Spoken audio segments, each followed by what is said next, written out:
En ce jeudi de l'Ascension, rappelons-nous d'abord qu'il y a 35 ans, Jean-Paul II nous rendait visite, lui qui nous avait dit « N'ayez pas peur », un appel qui résonne avec d'autant plus d'intensité en cette période difficile.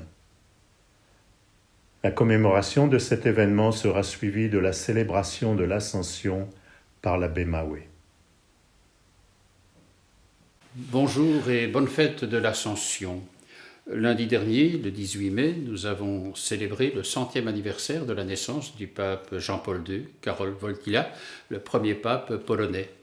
Et en ce jour et en ce week-end de l'Ascension 2020, nous nous rappelons le 35e anniversaire du premier et mémorable voyage du pape Jean-Paul II en Belgique. Les aînés s'en rappelleront, les plus jeunes peuvent y reconnaître une page importante de l'histoire de l'Église de Belgique et même, j'ose le dire, de l'histoire de notre pays. Ce voyage du pape Jean-Paul II en Belgique eut lieu du 16 au 21 mai 1985. Le cardinal Gottfried Danneels était alors président de la conférence épiscopale de Belgique et c'est lui, avec le roi Baudouin et le gouvernement belge, qui a accueilli le pape lors de son arrivée sur l'esplanade du cinquantenaire. C'était en hélicoptère.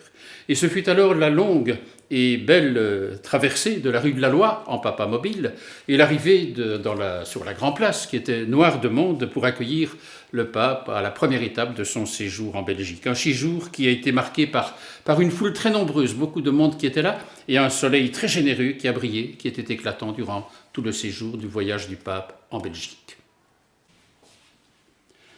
Avec différents témoins, nous voudrions marquer l'événement de ce 35e anniversaire avec Monseigneur Rémy Van Cotem, qui est évêque et qui a été ordonné en 1982. C'était un jeune évêque qui a participé, avec les autres évêques de Belgique, à ce voyage du pape chez nous.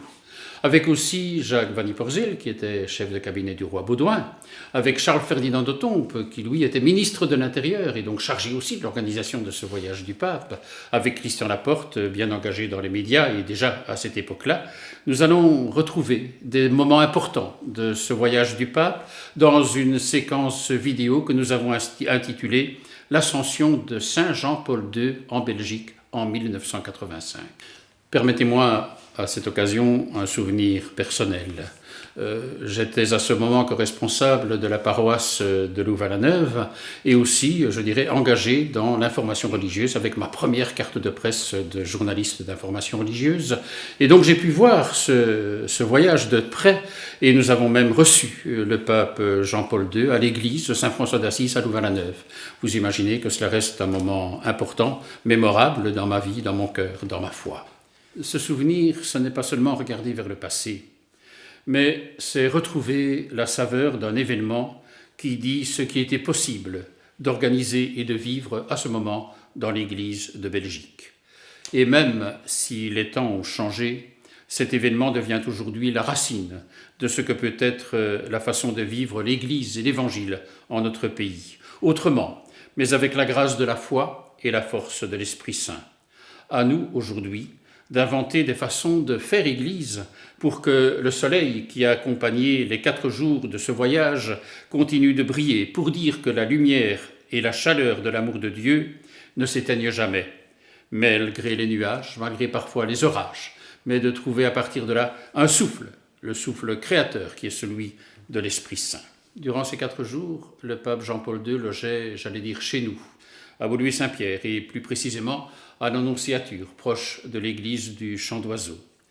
Ce n'est pas pour rien que le pape Jean-Paul II a été nommé citoyen d'honneur de notre commune de Woluwe-Saint-Pierre. Et par cette célébration d'aujourd'hui, nous voulons faire mémoire de celui qui est aujourd'hui canonisé, Saint Jean-Paul II. Il y a 1 an, les jeunes de notre paroisse Saint-Alix en ont fait leur saint patron. Un titre, mais surtout un message que nous pouvons lui reconnaître dans l'unité pastorale de Stockel-au-Bois, dans notre paroisse Saint-Alix, pour poursuivre ce qui a été commencé et vivre pleinement l'Évangile en cette fête de l'Ascension 2020. Nous écoutons maintenant le témoignage de Monseigneur Rémy Van Cotem, jeune évêque au temps du voyage du pape, ordonné évêque en 1982, oui, Monseigneur Van Cotem, et qui a participé pleinement à ce voyage. Il commence par se souvenir que nous célébrons ces jours-ci le 100e anniversaire de la naissance du pape Jean-Paul II. Le 18 mai 1920 naissait le futur Jean-Paul II, il y a juste donc 100 ans. Lors de son premier voyage en Belgique en 1985, nous avons eu la joie de fêter à Malines son 65e anniversaire. Après le repas, il a voulu rencontrer les évêques belges. La conversation a tourné essentiellement autour de ce qu'il appelait la nouvelle évangélisation. C'était bien cela le but de ces multiples voyages à travers le monde. Au sein de nos sociétés sécularisées, engager les chrétiens, laïcs, prêtres, religieux, religieuses, diacres, à témoigner de leur foi.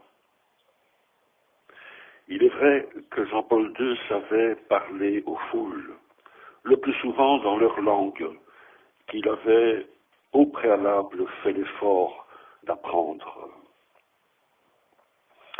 Il savait aussi très bien parler aux jeunes. On se souvient des journées mondiales de la jeunesse qu'il a initiées à Rome, aussi en 1985.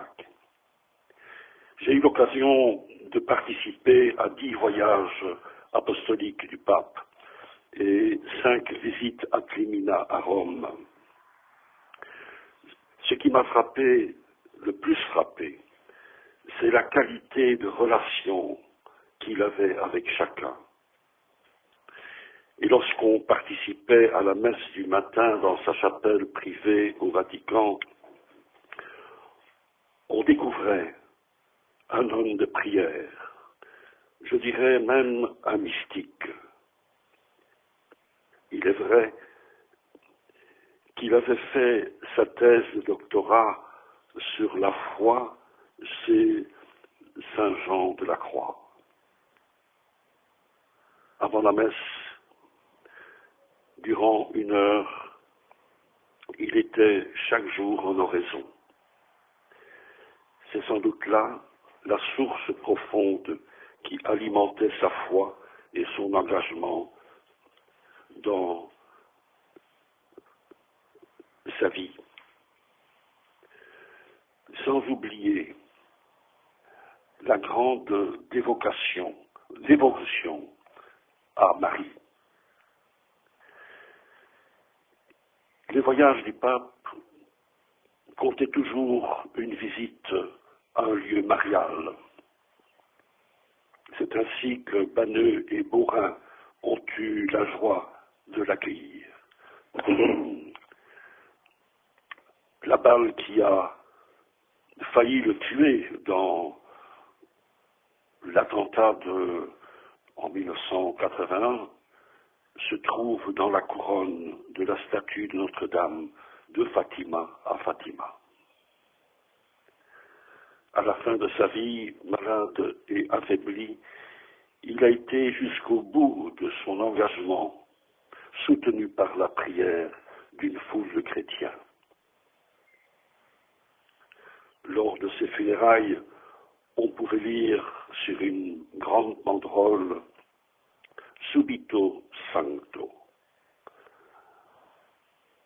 Saint Jean-Paul II, priez pour nous, intercédez pour l'Église que vous avez si bien servie. Merci à Monseigneur Van Cottem pour son témoignage. Nous écoutons celui de Monsieur Jacques Van Ypersel.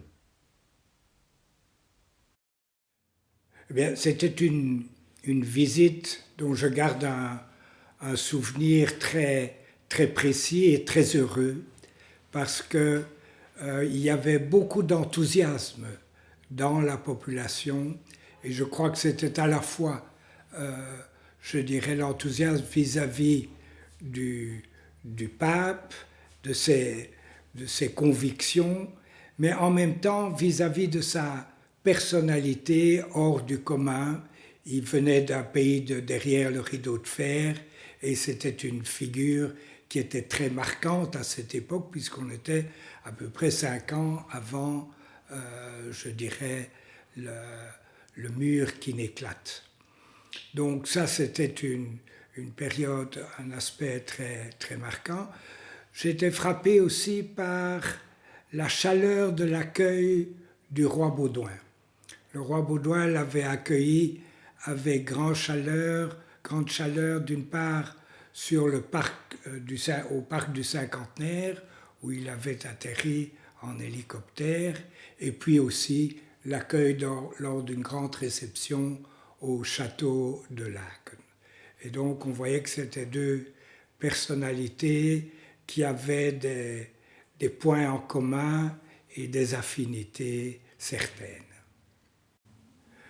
Eh bien, après 35 ans, on reste frappé par cette chaleur, cet enthousiasme, et je dirais tout l'écho très large que ça a eu dans la population, au-delà de l'aspect d'ailleurs uniquement chrétien. C'était une figure telle je dirais qu'il touchait tout le monde. Et ça me frappe encore très fort 35 ans après, oui. Merci Jacques. Nous allons entendre M. Charles Ferdinand Nothomb.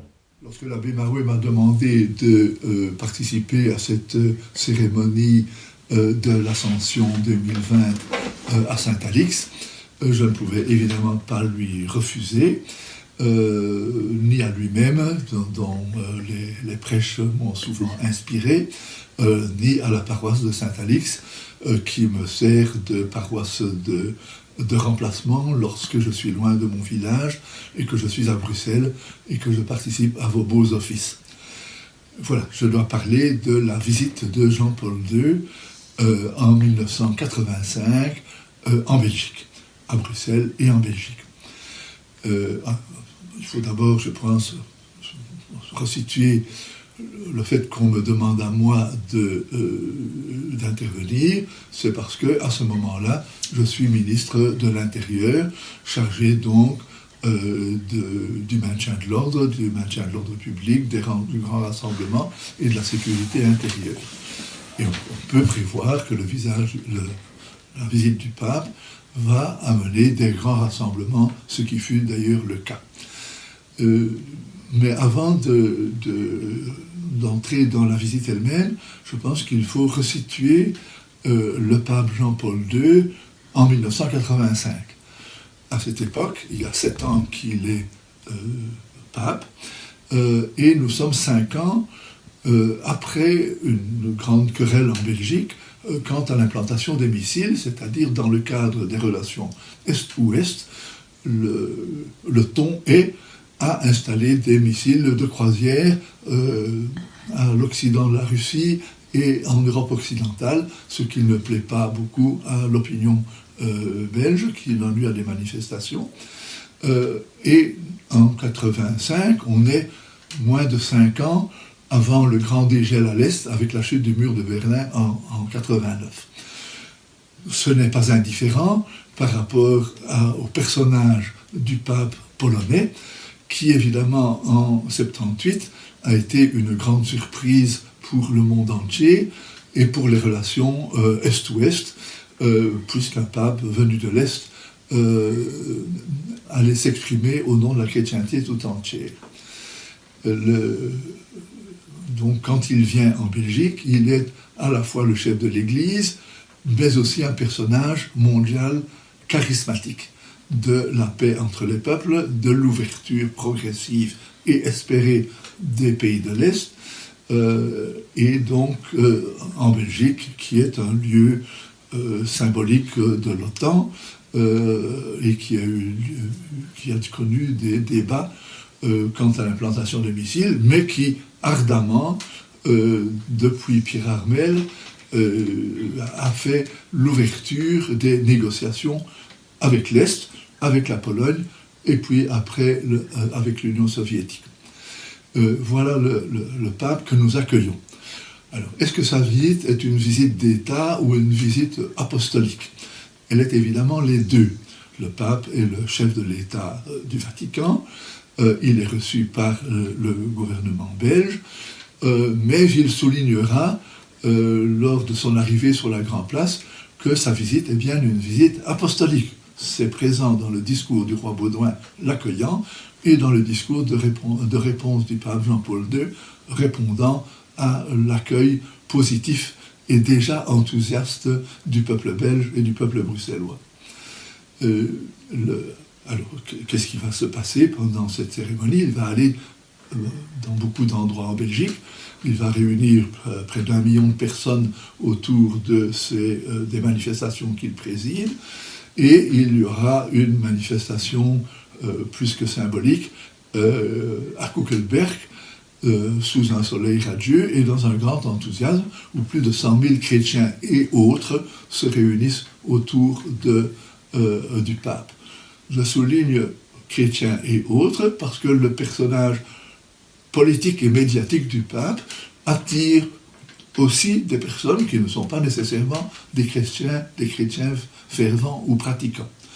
Ce qui est remarquable aussi pour la Belgique, c'est que avant la visite du pape et pendant la visite du pape, des objections se sont exprimées vis-à-vis de cette visite, craignant une église trop triomphaliste ou soulignant le caractère laïque de l'État, ou soulignant que le pape a à l'intérieur de l'Église des positions traditionnalistes, qualifiées de droite par une partie de l'opinion chrétienne, et qu'elle ne se prive pas de se manifester. Que ce soit sur la théologie de la libération par les étudiants de Louvain-la-Neuve, que ce soit sur le caractère somptueux et coûteux de l'accueil souligné par les milieux ruraux, que ce soit par le caractère trop religieux, agressé par exemple par des sabotages du sanctuaire de Beaurain, avant que le pape ne s'y rende, et des panneaux No Pope qui sont placés le long des routes sur son chemin. Donc il y a une opposition qui se manifeste dans les milieux chrétiens et aussi dans les milieux laïcs, et donc c'est bien une expression de la diversité belge. Le pape passe avec son programme et ses discours et un accueil chaleureux des populations partout. Merci, Monsieur Nothomb. La parole est maintenant à Monsieur Christian Laporte.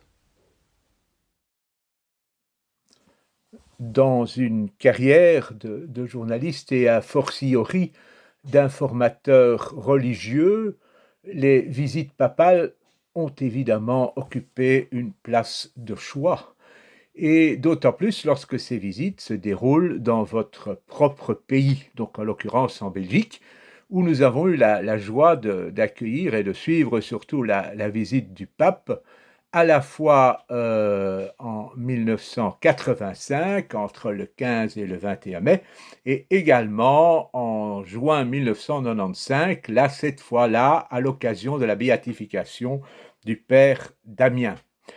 Alors, c'est un peu paradoxal que l'on ait vu descendre sur la Belgique, le jour de l'ascension du Seigneur vers le ciel, son représentant sur terre, le vicaire du Christ, le pape, en l'occurrence le 15 mai 1985. Notre bonheur à nous est d'avoir pu le suivre en 2 lieux hautement symboliques en ce qui nous concerne, puisqu'on a pu suivre à la fois la visite du pape à Louvain, au stade de Louvain, le lundi 20 mai au soir, alors que le mardi matin, le mardi midi, eh bien, nous l'accueillons en quelque sorte chez nous à Ottigny, Louvain-la-Neuve. Et donc, ce fut un moment évidemment très fort dans ma carrière, alors encore débutante d'une certaine manière. Moment d'autant plus fort que le hasard, une succession de hasards a voulu que je puisse rencontrer de très près le Saint-Père à l'époque, puisque au moment où le pape allait plutôt emprunter l'hélicoptère pour aller à Banneux, le commandant de gendarmerie d'Ottigny-Louvain-la-Neuve, Jean-Pierre Jacquet, m'ayant vu pas loin du pied de l'escalier qui menait vers le lac de Louvain-la-Neuve, m'a très vite invité à descendre par cet escalier, et c'est ainsi que je me suis retrouvé au pied de l'hélicoptère, où là, le pape allait prendre congé de ses hôtes locaux, néo-louvanistes, et là, c'est le bourgmestre d'Ottigny, Yves Dumonceau de Bergendal, qui m'a mis presque militairement dans la suite des personnes qui allaient saluer le pape avant son départ pour Banneux. Et c'est ainsi que je me suis retrouvé, par exemple, à côté du président de la section locale de la Croix-Rouge d'Ottigny, M. Georges Liénard, qui avait joué forcément un grand rôle dans la visite. Évidemment, la visite du pape c'était de 85 était un événement important parce qu'on avait pensé d'abord qu'à la suite de l'accueil un peu mitigé que le pape avait reçu lors de ses premiers jours de visite au Benelux du côté des Pays-Bas, eh bien, la Belgique réagirait également négativement à l'égard du pape. Eh bien, ce ne fut vraiment pas le cas, parce qu'aussi bien la Belgique catholique que la Belgique tout court a accueilli avec beaucoup de bienveillance, d'intérêt, et pas que de curiosité, le pape Jean-Paul II. Et donc, à ce moment-là, forcément, ça c'est devenu un événement en soi. Peut-être davantage, évidemment, que sa seconde visite en juin 1995, où là, on était encore dans l'ambiance de l'affaire Gaillot, qui était quand même beaucoup plus tendue, alors que ça devait également être un grand moment de communion, puisque le pape était venu célébrer chez nous la béatification à la basilique de Kuckelberg, ou devant plutôt la basilique de Kuckelberg, du père Damien. Père Damien, qui est vraiment une personnalité belge, aussi bien appréciée au nord qu'au sud, mais bon, ça avait un peu moins marché. Mais en même temps, ce fut aussi une manière de rendre hommage à ce moment-là au roi Baudouin. Et d'une certaine manière, le journaliste attaché à des valeurs que l'on croit parfois ringardes, mais qui à ses yeux, c'est-à-dire aux miens, ne le sont absolument pas, avait pu se rendre compte également de l'attachement de la population à notre roi Baudouin. Et donc, tout ça, l'un dans l'autre, a fait que ces visites papales ont été vraiment pour moi des moments très forts de ma carrière, tout comme l'ont été mes nombreuses visites de reportages que j'ai pu mener à Rome, et bien entendu, évidemment, lors de la mort de Jean-Paul II en avril 2005, où j'ai eu ensuite l'occasion de couvrir en direct le conclave et l'installation de Benoît XVI. Et donc voilà, je pense qu'en cette ascension un peu particulière de cette année, nous pouvons très bien penser, nous pouvons très bien invoquer aussi ce saint, parce que c'est quand même un saint, à qui certains ont donc pu serrer la main,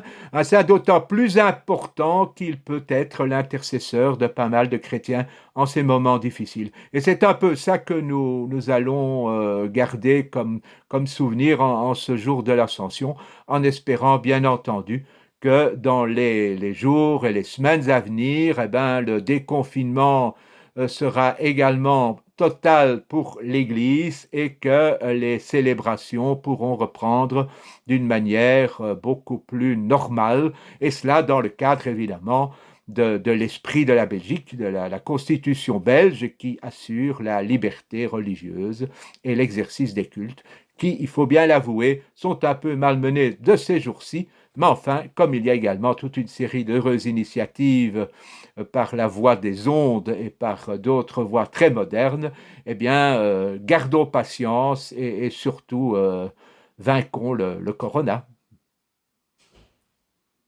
Merci, Monsieur Laporte. Entrons dans la belle célébration du jeudi de l'Ascension.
Au nom du Père et du Fils et du Saint-Esprit. Amen. Après avoir entendu les différents témoignages qui nous ont permis d'évoquer le 35e anniversaire du voyage du pape Jean-Paul II en Belgique en 1985, nous nous tournons maintenant vers le Seigneur dans la prière pour rejoindre l'évangile aussi de ce temps de l'Ascension. Prions ensemble. Dieu, qui élève le Christ au-dessus de tout, ouvre-nous à la joie et à l'action de grâce, car l'ascension de ton Fils est déjà notre victoire. Nous sommes les membres de son corps, il nous a précédés dans la gloire auprès de toi, et c'est là que nous vivons en espérance.